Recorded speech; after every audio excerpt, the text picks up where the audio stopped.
کہ اے ابو ہریرہ اگر آپ اس کا ورد کر کے آپ کسی کی نوکری کر رہے ہو، کسی کی ڈیوٹی کر رہے ہو، کسی جگہ پہ آپ مامور ہو، صحیح، تو کوئی بھی ایسی دنیا کی طاقت یا شیطانی طاقت نہیں ہے کہ جو آپ کے نزدیک آ جائے یا آپ کے کام میں نقصان دے۔ صحیح، تو کہتے ہیں کہ میں نے اسے دوبارہ تیسری دفعہ بھی چھوڑ دیا، تو صبح جب حاضر ہوا نبی اکرم صلی اللہ علیہ وسلم کی خدمت میں تو انہوں نے فرمایا کہ ہاں ابو ہریرہ کیا بنا رات کو تیرے قیدی کے ساتھ؟ تو میں نے ان کو کہا کہ یا رسول اللہ صلی اللہ علیہ وسلم اس نے مجھے رات کو یہ ورد بتایا ہے، یہ درود بتایا ہے، تو میں نے اس کے بدلے میں اسے چھوڑ دیا۔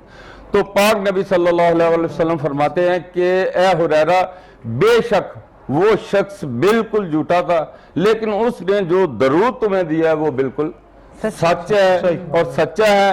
تو میں نے کہا پھر یا رسول اللہ صلی اللہ علیہ وسلم نے فرمایا کہ جو کوئی اس درود کو اے ابو ہریرہ پڑھے گا وہ دنیا و آخرت میں کامیابی حاصل کرے گا، اور جو اس درود کے حوالے سے انہوں نے دوسرا درس ابو ہریرہ کو دیا بزرگ نے، اس کے مطابق انہوں نے کہا کہ اے ہریرہ یہ وہ شخص کو تم جانتے ہو کہ وہ کون تھا؟ تو ابو ہریرہ نے فرمایا کہ یا رسول اللہ میں تو نہیں جانتا۔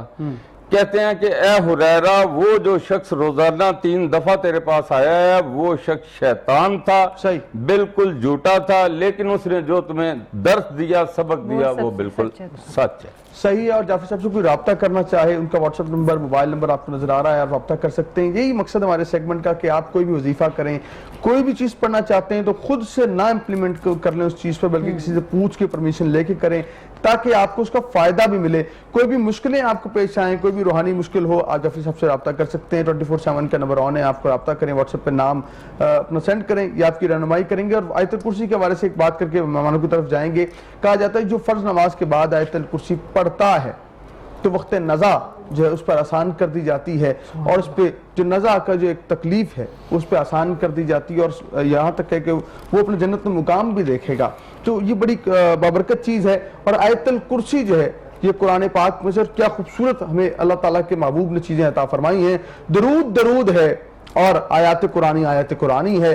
ہم انشاءاللہ اس پہ تفصیلی کلام بھی کریں گے، لیکن ہمارے ساتھ موجود ہیں موٹیویشن اسپیکر ہیں، رحمان فاؤنڈیشن کو پریزنٹ کرتے ہیں، راؤ محمد اسلم صاحب ہیں۔ اشفاق صاحب کو بڑا پڑھتے ہیں، بڑا آپ کو ان سے لگاؤ بھی ہے۔ میں چاہتا ہوں آغاز گفتگو یہیں سے کرتے ہیں۔ بسم اللہ جی۔ میں بہت خوش نصیب لوگوں میں سے ہوں کہ میں نے اشفاق صاحب کے ساتھ 13 سال اپنی زندگی کے گزارے، اور ایک بہت بڑا جو وقت ہے وہ بانو قدسیہ کے ساتھ گزارا میں نے، بہت وقت گزارا ان کے ساتھ۔ تو ایک ایسا شخص جس سے ہم نے روحانیت بھی سیکھی اور جس سے ہم نے زندگی کو گزارنا سیکھا۔ ٹھیک ہے۔ تو ابھی ایک تھوڑی دیر پہلے بات ہو رہی تھی کہ یہ تشریف لے کے گئے تھے قریشی صاحب ان کے پاس ایک دفعہ بلانے کے لیے، تو ہم اکثر و بیشتر ان سے ایسی بات کرتے رہتے تھے کہ میں نے اشفاق صاحب سے ایک دفعہ یہ بات کہی تھی بانو آپا سے کہ ہمیں زندگی گزارنے کا کوئی فارمولہ دیں آپ۔ تو کہنے لگی کہ فارمولہ بیٹا زندگی کا فارمولہ تو ایسا کوئی نہیں ہوتا۔ میں کہ نہیں، کوئی تو فارمولہ ایسا ہوگا جو زندگی کا فارمولہ بتائیں جو۔ تو انہوں نے کہا کہ پھر آپ ایک کام کریں کہ اپنی زندگی کو، جو ہم صبح اٹھتے ہیں تو اللہ سبحانہ تعالیٰ ہمیں 24 گھنٹے دیتے ہیں روزانہ، تو آپ اس کو قربانی کی گوشت کی طرح 3 حصوں میں تقسیم کریں اس زندگی کو۔ پہلے 8 گھنٹے آپ نے اپنے لیے، جس میں آپ نے کیلونس لگانا ہے، کپڑے پہننے ہیں، کتابیں پڑھنی ہیں، آپ نے سب کچھ کرنا ہے، نماز روزہ جو کچھ بھی آپ نے کرنا ہے، اپنی ذات جس کے اندر ہو۔ اور اس کے بعد جو 8 گھنٹے ہوں گے وہ آپ نے اپنی اولاد کے لیے رزق کمانا ہے۔ جیسے کہ ہم سارے شام کو جو ہے وہ اپنی موٹر سائیکلوں پہ اور گاڑیوں کے اندر جو لدے پھدے آتے ہیں، اپنے بچوں کے لیے کچھ نہ کچھ لے کے آتے ہیں، اور وہ آخری جو آپ کے 8 گھنٹے ہوں گے اس کو آپ نے اللہ کی مخلوق کے لیے خرچ کرنا ہے۔ تو یہ جب میں نے یہ فارمولے کو اپنی زندگی کے اندر لے کے آیا تو مجھے ایک بہت بڑا شخص ملا جس کا نام ڈاکٹر وقار صاحب ہے۔ یہ ایک بہت بڑا ادارہ چلا رہے ہیں رحمان فاؤنڈیشن کے نام سے۔ تو میں نے ان کے ساتھ جب ملاقات ہوئی تو میں نے دیکھا کہ یہ کام میرے لیے بہت اچھا ہوگا، تو میں نے پھر رحمان فاؤنڈیشن کا حصہ بنا، اور پھر ان کی محبت اور ان کا احسان تھا میرے پہ کہ انہوں نے کہا کہ نہیں راؤ صاحب آپ میں وہ خاصیت ہے کہ آپ ڈائریکٹر کے طور پہ کام کریں.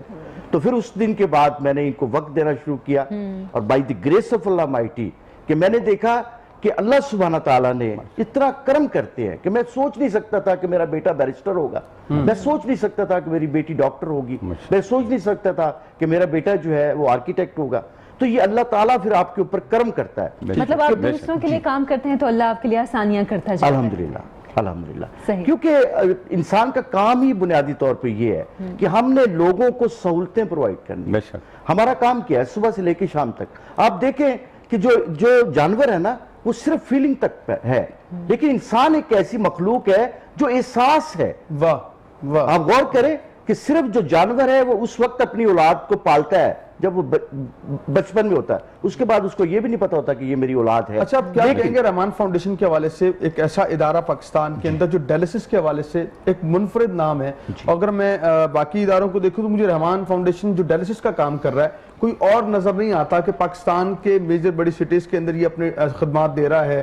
ڈائلسس بھی فری کر رہا, RFT جو ہے پورے پاکستان میں فری کر دیا رحمان فاؤنڈیشن نے. تو اس سال جو ہے کیا فیوچر پلانز ہیں آپ کے مزید آگے, اور اس سال مزید کیا رحمان فاؤنڈیشن نے اپنی فاؤنڈیشن کے اندر ایڈ کیا ہے اور کہ اپنے لوگوں کو کیا سہولیت دینے جا رہے ہیں؟ دیکھیں جی, یہ ادارہ جو ہے یہ پاکستان میں کیونکہ منفرد ہے جی, اور 3 مشینوں سے اس نے اپنی زندگی کا آغاز کیا, اور آج جو ہے یہ 60 مشینیں ان کے پاس موجود ہیں, اور پاکستان کے 6 بڑے شہروں میں. اور ہماری یہ خواہش ہے, ہمارے جو چیئرمین صاحب ہیں وقار صاحب, ان کی بڑی خواہش یہ ہے کہ جتنے بھی پاکستان کے اضلاع ہیں اور جتنے بھی پاکستان کی تحصیلیں ہیں اور جتنے پاکستان کے جو چھوٹے شہر ہیں, تمام جن کے اندر بھی ہمیں ڈائلسس کی, کیونکہ اس وقت بہت بڑا یہ پرابلم ہے, ایک بہت بڑی ایک وبا ہے کہ لوگوں کے گردے جو ہے فیل ہو جاتے ہیں, تو ان کو کس طرح سے آپ جو ہے وہ ان کو ریسکیو کر سکتے ہیں, کس طرح سے آپ ان کو کوئی سہولت دے سکتے ہیں. تو ہماری یہ خواہش ہے, اور اس دفعہ ہم انشاءاللہ کوشش کر رہے ہیں کہ مظفر آباد کے اندر ہم جو ہے نا اس سال اس کا افتتاح کر رہے ہیں. بہت اچھا کام کر رہی ہے رحمان فاؤنڈیشن, اور ہم وقتاً فوقتاً رحمان فاؤنڈیشن کے ممبرز کو بھی بلاتے رہتے ہیں اپنے پروگرام میں, آپ کو یہ بتانے کے لیے کہ یہ انسانیت کی خدمت کے لیے کیا کر رہے ہیں. اور انسانیت کی خدمت یہ بھی ہے کہ ہم ایک دوسرے کو بتائیں کہ آپ نے کیا احتیاطی تدابیر اختیار کرنی ہیں, کیونکہ آج کل کرونا کی بھی تیسری جو لہر ہے وہ بہت خطرناک ہے, بہت خطرناک ہے. ہم لوگ ابھی بھی احتیاط نہیں کر رہے ہیں, ہم لوگ ابھی بھی اس کو سیریس نہیں لے رہے ہیں, کیونکہ آپ بازاروں میں چلے جائیں تو وہاں رش ایسا ہے کہ ایسا لگتا ہے خواتین کا بہت رش ہے. میں صحیح کہہ رہے ہیں آپ, بالکل صحیح کہہ رہے ہیں, کیونکہ میں اکثر جب آفس آ رہی ہوتی ہوں 2 بجے کے قریب تو اتنا رش ہوتا ہے کہ دیکھ کے حیرت ہوتی ہے کہ لوگ ابھی تک کرونا کو اس طرح سیریس نہیں لے رہے. کاشف یونس صاحب ہمارے ساتھ موجود ہیں, ان سے ہم صحت کے حوالے سے کچھ بات کرتے ہیں. کاشف صاحب, ایک تو کرونا کی لہر چل رہی ہے وہ بہت خطرناک ہے, لوگ احتیاط ابھی بھی نہیں کر رہے اس طرح. دوسرا, رمضان میں جو احتیاطی تدابیر ہوتی ہیں وہ بھی جاننا چاہیں گے, کیونکہ ہم لوگ نہیں سوچتے کہ ہم کیا کھا رہے ہیں کیا پی رہے ہیں. ایک طرف ہم پکوڑے کھا رہے ہیں, دوسری طرف ہم ٹھنڈا شربت پی لیتے ہیں, اپنے اندر خود ہی ہم وہ کولیسٹرول اور چکنائی سب کچھ ڈالتے رہتے ہیں. کچھ احتیاطی تدابیر ان دونوں چیزوں کے حوالے سے بتائیے گا. نحمدہ و نصلی علی رسولہ الکریم, اما بعد, فاعوذ باللہ من الشیطان الرجیم, بسم اللہ الرحمن الرحیم. First of all thank you very much to Lahore Rang for inviting me for this programme. دوسری بات یہ ہے کہ دیر آر 2 questions. سب سے پہلے تو میں کہوں گا رمضان کے اندر اگر ہم لوگ پراپرلی اگر اپنے آپ کو الائن کر لیں آفٹر رائٹ فرام افطار ٹو سحر, ایک تو سب سے پہلے ڈی ہائیڈریشن نہیں ہونی چاہیے. آپ چھوٹے چھوٹے ٹائم کے بعد آپ باقاعدہ طور پہ پانی پیتے رہیں, کھانا کھائیں, کھانے کا ایک پراپر وقفہ رکھیں, فروٹس کو زیادہ کر دیں, کاربونیٹڈ واٹرز جتنے بھی ہیں لائک پیپسی کوک وغیرہ کوشش کریں ان کو اوائڈ کریں, اور جوسیز کا جو زیادہ سے زیادہ استعمال کریں تاکہ آپ کے وائٹامنز منرل جن کی ڈیلی آپ کی باڈی کو ریکوائرمنٹ ہے وہ آپ کے پورے ہوتے رہیں. اور ہو سکے تو کوئی ملٹی وٹامن کوئی ٹیبلٹ وہ بھی یوز کر لیں آپ لوگ. That was regarding first segment. جبکہ دوسری طرح میں کہوں گا جیسے ابھی آپ عائشہ آپ نے بھی بات کی ہے کہ no one is taking care of جو ہماری پریکاشن میئرز ہیں ان کو کوئی بھی بندہ پراپرلی فالو نہیں کر رہا. تو کائنڈلی پراپرلی ماسک کو دیکھیں, ماسک کے ساتھ ساتھ آپ ماسک پہنیں, ماسک کے ساتھ ہینڈ سینیٹائز کریں, پراپرلی سوشل ڈسٹینس مینٹین کریں. اسپیشلی 60+ لوگ مساجد میں جانے سے گریز کریں, گھر سے وضو کر کے جائیں. یہی وہ چھوٹی چھوٹی احتیاطی تدابیر ہیں جن سے ہم کرونا کو مات دے سکتے ہیں, اور اس کے لیے ہر بندے کو اپنا رول خود پرفارم کرنا پڑے گا. اگر میں کہیں جا رہا ہوں تو مجھے پراپرلی ماسک لے کے جانا چاہیے. اگر ہر بندہ صرف اتنا سوچ لے کہ میری وجہ سے کسی بھی مسلمان کو کوئی پرابلم نہیں ہونی چاہیے, اگر اللہ نہ کرے کہیں کوئی ایشو آ جاتا ہے, پراپر ویکسینیشن, ٹیمپریچر اگر کہیں ہو جاتا ہے تو اپنے مولوی سے رابطہ کرے. ہم لوگ اس طرف نہیں جاتے کہ ہم لوگ بتائیں جا کے مولوی کو کہ اچھا مجھے یہ پرابلم ہو گیا. تو اگر ہم لوگ بحیثیت ایک نارمل انسان اگر اپنی تمام چیزوں کو اپنے حساب سے لے کے چلیں تاکہ ہماری وجہ سے کسی کو دوبارہ یا نیکسٹ کرونا آگے منتقل نہ ہو, اور ہم لوگ پراپرلی تمام پریکاشن میجرز کو لیں, تو میرے خیال ہے اس وبا پہ ہم لوگ کافی حد تک قابو پا سکتے ہیں. صحیح. اور سر یہ بتائیے گا, جس طرح ہم دیکھ رہے ہیں کہ ماسک کا استعمال ہے کہ لوگ ماسک لگا رہے ہیں, ان کو آکسیجن لیول کا کم ہو رہا ہے ماسک لگانے سے بھی, تو ان کے لیے کیا جو ہے نا کیا کر سکتے ہیں؟ وہ ماسک تو لگانا ہی ہے, لیکن کئی لوگ ماسک لگاتے ہیں ان کا آکسیجن لیول کم ہونا شروع ہو جاتا ہے, وہ سمجھتے ہیں مجھے کورونا ہو گیا ہے, تو آپ کیا کہتے ہیں؟ اس میں دو چیزیں ہیں. پہلے بات تو یہ ہے کہ پراپرلی ماسک کو پراپر یوز کیا جائے. One side is light colour, second is dark colour. جو لائٹ کلر ہے اگر آپ کو انفیکشن نہیں ہے تو وہ باہر کی طرف ہونی چاہیے, لیکن اگر آپ کو انفیکشن ہو گیا تو dark colour that should be on the outer side. ٹھیک ہے. دوسری بات یہ ہے کہ مارکیٹ میں آکسی میٹر از اویلیبل, اور اتنا زیادہ کاسٹلی بھی نہیں ہے, اراؤنڈ 1000 کاسٹ کر رہا ہوتا ہے.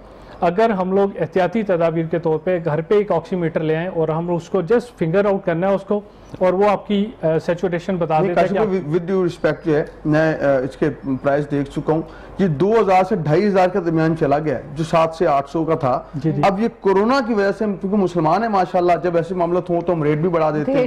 ہاں جی, تو پتا نا آپ کو کہ 700 کی چیز اب 2500 تک چلی گئی ہے. تو عام بندہ وہ جس کی تنخواہ یا اجرت جو ہے 700-800 روپے ہے, وہ آکسی میٹر اپنے گھر میں لائے کہ گھر کا اپنا دیا جلائے یا گھر کے راشن کا انتظام کرے. کیا کہتے ہیں آپ؟ اس میں حکومت تو چاہتی ہے کہ انتظامات کرے, حکومت کچھ دے بھی تو صحیح, صرف کھوکھلے دعوے اور نعروں تک نہ رکھے نا. ہاں دیکھیں, گورنمنٹ ایک اپنا رول جو جہاں تک ہو سکتا ہے they will be doing that, بہت ادا کر رہی ہے. لیکن اگر آپ دوسری طرف دیکھیں تو اگر دوسری طرف ہم لوگ دیکھتے ہیں تو یہ اپنی پرسنل کیئر کے اندر آ جاتا ہے. تو پرسنل کیئر سے زیادہ کچھ بھی نہیں. اللہ نہ کرے اگر ہم لوگ وے آؤٹ کریں, اللہ نہ کرے کمپلیکیشنز آ جائیں, تو اس کی نسبت دیکھا جائے تو اس چیز کو وے آؤٹ کریں تو کاسٹ بہت کم ہے. دوسری بات یہ ہے کہ آپ نے خود کہہ دیا بحیثیت مسلمان ہمیں ان چیزوں پہ بہت زیادہ کمپرومائز کرنا چاہیے, لیکن چین فارمیسی پہ ویسے موسٹلی 700 to 1000 یہ مل رہا ہے ویسے. چلے جی, اللہ کرے کہ ایسے ہی ہو. اور آپ کا بہت شکریہ سر, آپ کا بہت شکریہ. اور سر آپ کو وہ شکریہ میں چاہوں گا کہ قریشی صاحب کی نعت کے ساتھ میں رخصت ہوں. آج ہمارا موضوع تھا کہ غزوہ بدر کیا ہے, اور اما جی سیدہ عائشہ پاک سلام اللہ علیہ آپ کا ذکر خیر بھی ہم نے کیا, اور مختلف فاؤنڈیشن ہمارے پاس آتی ہیں. یہ بھی ایک کڑی ہے رمضان کی, یہ بھی ایک نیکیوں کا موسم بہار ہے. اور اس موسم بہار کے اندر میں جہاں پہ آپ سے کہتا ہوں کہ اپنی زکوٰۃ کے آپ 3 حصے کریں. ایک دیں ان فاؤنڈیشن کو جو صحت پہ کام کر رہی ہیں, جو ڈائلسس پہ کام کر رہی ہیں, جو آپ کے تھیلیسیمیا پہ کام کر رہی ہیں. ایک ان فاؤنڈیشن کو جسے کارون علم فاؤنڈیشن جو علم کے لیے کام کر رہی ہیں, اور ایک ان فاؤنڈیشنز کو دیں جو غریب و غربا کے لیے کام کرتے ہیں, جو بیواؤں کے لیے کام کر رہے ہیں, تاکہ آپ کو بھی قلب جو تسکین قلب ہوگا کہ آپ کی زکوٰۃ آپ نے صحیح طور پر ادا کی ہے, اور آپ کا یہ زکوٰۃ جو کسی کے لیے روشنی بن جائے گی. اور میں الخدمت کی طرف سے بھی اپیل کروں گا, الخدمت فاؤنڈیشن کے یہاں پہ ہماری بہن تشریف لائی تھی, ان کی طرف سے بھی اپیل ہے کہ الخدمت کو آپ ڈونیشنز دیجئے. اور ان جیسی کئی فاؤنڈیشن, رحمان فاؤنڈیشن ہو, نور تھیلیسیمیا ہو, سندس ہو, آپ ان کو ڈونیشنز دیجئے, اور آپ کے ڈونیشن سے یہ چلتی ہیں اور آپ کے پاکستانی بھائیوں کا دستے بازو بنتی ہیں. اور ہم اپنے اسپانسرز کا بہت آخر میں شکر ادا کریں گے, گولڈن سیٹ اپارٹمنٹس ہو, اور ساتھ علیم پینٹس کا بہت شکر گزار ہیں, ملت مسکلر کے بہت شکر گزار ہیں, ساتھ ہم زمزم مال کے بہت شکر گزار ہیں کہ خوبصورت نشریات کو اسپانسر کے. بالخصوص پشاوری فوڈ کی بات کروں تو نثار سیسیتکا کے بہت ہم شکر گزار ہیں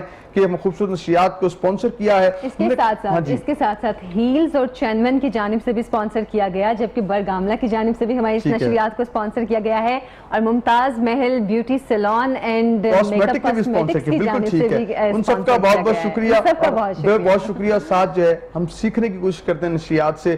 نعت کے ساتھ میں رخصت لیں گے, انشاءاللہ آپ سے ملاقات ہوگی کل. یار زندہ صحبت باقی, اللہ نگہبان. اچھا, درود پاک میرا خیال ہے ہم لوگ شامل کر لیں, کیونکہ کافی فرمائش بھی آ رہی ہے کہ آج درود پاک سے ہم پروگرام کا اختتام کریں. سب درود پاک کے سائے میں رخصت لے لیں. جی تو شیخ صاحب دل رحمت کی ربائی کو پیش کرتے ہیں. بسم اللہ. بلغ العلا بکمالہ, بلغ العلا بکمالہ, کشف دجا بے جمال حسن جمی او خصال صلو علیہ وآلہ رخ مصطفیٰ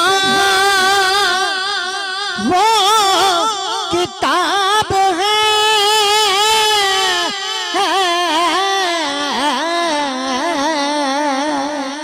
رخ مصطفیٰ وہ کتاب ہے جو محبتوں کا نصاب ہے جو محبتوں کا نصاب ہے یہی میرے پیش نظر رہے یہی رات دن میں پڑھا کروں بلغ الاولا بے کمال کشف دجا بے جمال حسن جمی او خصال صلو علیہ وآلہ میں تھا کیا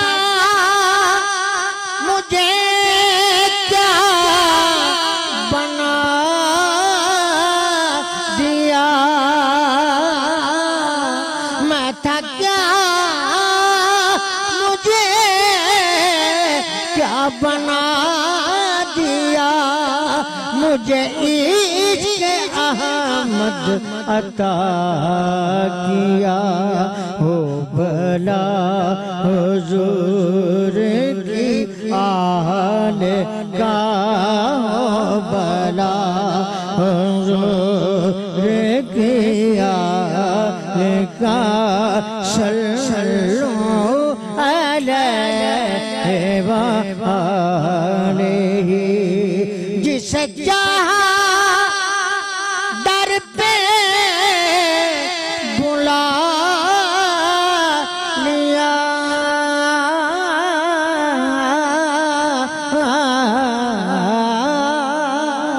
جسے چاہا در پہ بلا لیا جسے چاہا اپنا بنا لیا جسے چاہا اپنا بنا لیا یہ بڑے کرم کے ہیں فیصلے یہ بڑے کرم کے ہیں فیصلے یہ بڑے نصیب کی بات ہے بھلا